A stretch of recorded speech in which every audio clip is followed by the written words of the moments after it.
අතුකර ජනාධිපතිතුමනි අපට මෙම පාලම මේ තිබුණ විදියට හදලා දෙනෙමින් ඉල්ලා සිටිනවා. ඔව්.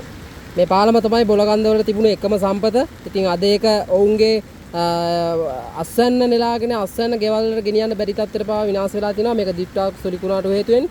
ඉතින් මේ ගමේ ඉන්නේ මේ සුද්දයියා මෙයාගේ එකම ඉල්ලීම මේ පාලම හදලා දෙන ලෙස. ඉතින් ඔයාලට පෙන්වනවා ඇති මේ පාලමේ තියෙන මේ දැනට මේක මෙතනින් ගැලවිලා පොඩ්ඩක් වෙනස් වෙලා තිනවා මැදින්.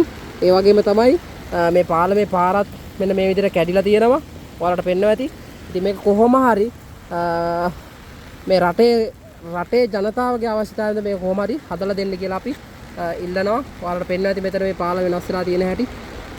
ඒ වගේම මේ ආව වතුර කඳ මේ තියෙන ඔය ඌමා ඔය මේක අතිගරු ජනාධිපතිතුමනි කොහොම හරි ඔබතුමාගේ අවධානයට මෙය පත් වෙන්න ඕන.